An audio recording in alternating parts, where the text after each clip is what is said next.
আসসালামু আলাইকুম, welcome back to my channel কথার বৈচিত্র্য থেকে।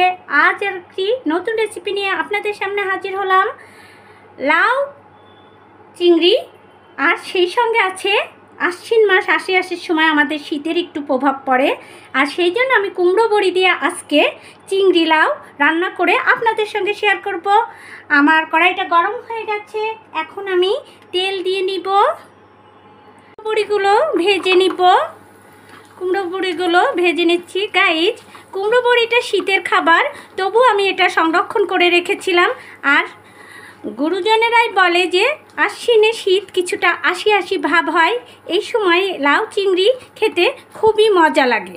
আমি চিংড়ি মাছগুলো দিয়ে দিয়েছি, চিংড়ি মাছগুলো ভেজে নিব।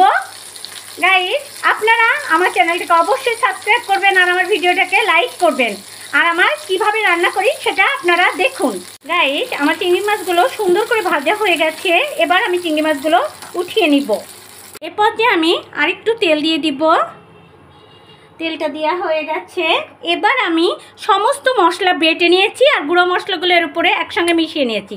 এখানে আছে পেঁয়াজ, রসুন, আদা, ধনে, ঝালের গুঁড়া, হলুদের গুঁড়া, লবণ, সমস্ত মশলাগুলো আমি পাটায় বেটে নিয়েছি। পাটায় বেটে রান্না করলে খুবই টেস্টি হয়। গাইজ, এবার আমি লাউ আলুটা কষিয়ে নিব, মশলাটা ভিতর দিয়ে লাউ আলুটা কষিয়ে নিব।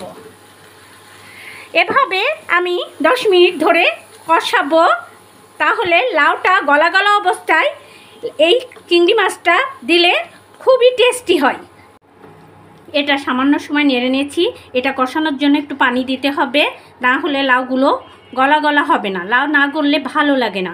এই জন্য একটু সামান্য পানি দিয়ে এটা ঢাকা দিয়ে দিব 10 মিনিটের জন্য। সে পর্যন্ত সঙ্গে থাকুন গাইজ, আর দেখতে থাকুন কিভাবে এই লাউ চিংড়িটা অত দ্রুত রান্না করা হয়ে যায়। আমি বড়িগুলো দিয়ে দিব যাতে বড়িগুলো সুন্দরভাবে সিজে যায়।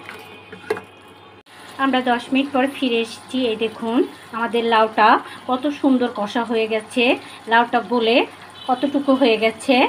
এবার আমরা এটা একটু ভালো করে নেড়ে দিয়ে এর ভিতরে দিয়ে দিব চিংড়ি মাছগুলো, দিয়ে দিব চিংড়ি মাছগুলো একটু নেড়ে নিয়ে তারপরে আমরা লাউটা বেশি সময় কষিয়েছি 10 মিনিট। এখন পানি দিয়ে দিব, এটার সঙ্গে মিশিয়ে নিলাম। এবার পানি দিয়ে দিলাম, এটা ঝোলের পানি দিলাম।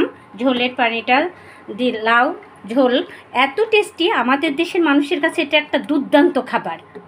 আপনারাও এটা ঘরে বানিয়ে দেখুন, আপনাদেরও নিশ্চয়ই ভালো লাগবে। এ পর্যায়ে ঝোলের পানি দেওয়ার পরে একটু নেড়ে দিতে হবে যাতে নিচে এটা লেগে না যায়, আর একটু সময় হবে। আর গাইজ, যারা আমার চ্যানেলে নতুন এসেছেন তারা অবশ্যই আমার চ্যানেলটাকে সাবস্ক্রাইব করে দিবেন আর আমার সঙ্গে থাকবেন। আপনাদের উৎসাহে আমি আগামীতে আরও নতুন নতুন রেসিপি নিয়ে হাজির হতে পারবো। সেই পর্যন্ত আমার সঙ্গেই থাকবেন। আমাদের লাউ চিংড়ির তরকারিটা হয়ে গেছে, আমি একটু নেড়ে দিব। আর এ পর্যায়ে আমি লবণটা টেস্ট করে দেখব লবণ হয়েছে কিনা। সামান্য একটু কম আছে, লবণটা দিয়ে দিব, দিয়ে আর একটু নেড়ে দিব। গাইজ, আমাদের লাউ চিংড়ির তরকারিটা হয়ে গেছে।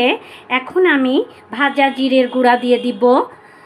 ভাজা জিরের গুঁড়া দিলে এর সুগন্ধটা খুব সুন্দর আসে আর খেতেও খুব দারুণ লাগে। আর গাইজ, আপনাদের জন্য আমার একটা টিপস, আপনারা সপ্তাহে অন্তত পক্ষে 2 দিন লাউ খাবেন, কারণ লাউ খেলে আপনার কোষ্ঠকাঠিন্য দূর হবে এবং শরীর ঠান্ডা থাকবে। এই জন্য অবশ্যই আমার টিপসটা ফলো করবেন আর আমার মতো রান্না করবেন। এখন আমি এটা নামিয়ে ফেলবো, পরিবেশন করে আপনাদের সামনে হাজির হচ্ছি। আমাদের লাউ চিংড়ির তরকারিটা হয়ে গেছে, আমি পরিবেশন করে আপনাদের সামনে হাজির হয়েছি। এই দেখুন কতটা সুন্দর হয়েছে।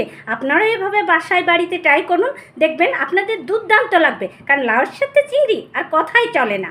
আর সেই জন্য বলছি গাইজ, আমার চ্যানেলটাকে অবশ্যই সাবস্ক্রাইব করবেন আর আমার ভিডিওটাকে দেখবেন প্লিজ প্লিজ।